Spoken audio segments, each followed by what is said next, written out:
Side লক্ষ্যমণিকে আপনারা জানেন সারা বাংলাদেশে দুর্নীতির বিরুদ্ধে একমাত্র কণ্ঠস্বর, অন্যায়ের বিরুদ্ধে একমাত্র কণ্ঠস্বর, যে কণ্ঠস্বরকে দমন করার জন্য কিছুদিন পূর্বে মোবাইলের মাধ্যমে ওনাকে বঞ্চিত হয় যে ওনার জীবন কেড়ে নিয়ে যাবে।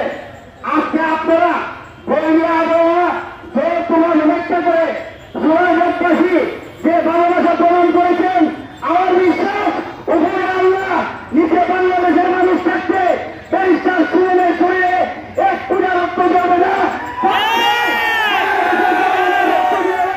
আমরা ব্যারিস্টার সুমনকে বাঁচাবো, এটা আমরা বিশ্বাস করি।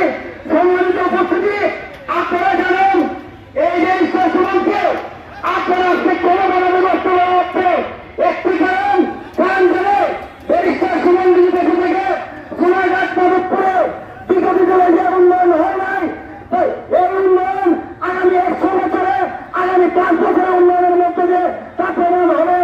শুধু তাই নয়, আপনারা দেখেছেন আমরা অনেকে ৭১-এর মুক্তিযুদ্ধ দেখি নাই, ৫ আন্দোলন দেখি নাই, শিক্ষা আন্দোলন দেখি নাই, অনেকে বঙ্গবন্ধুকে দেখি নাই, মৌলানা ভাসানীকে দেখি নাই, শেরে বাংলাকে বজলতকে দেখি নাই, কিন্তু একজন বঙ্গবন্ধুর আদর্শের প্রতিচ্ছবি ব্যারিস্টার সুমনকে দেখেছি। যে বঙ্গবন্ধুর মতো মাতার যুগের বিশ্বের দরবারে তিনি অন্যায়ের বিরুদ্ধে কথা বলেছেন, শোষিত শাসিত নির্যাতিত মানুষের কথা তিনি কথা বলেছেন, সেই বঙ্গবন্ধুর প্রতিচ্ছবি একটা বাংলাদেশে ব্যারিস্টার সুমন তিনি কোথায় এবং কাজে উনি প্রমাণ করেছেন।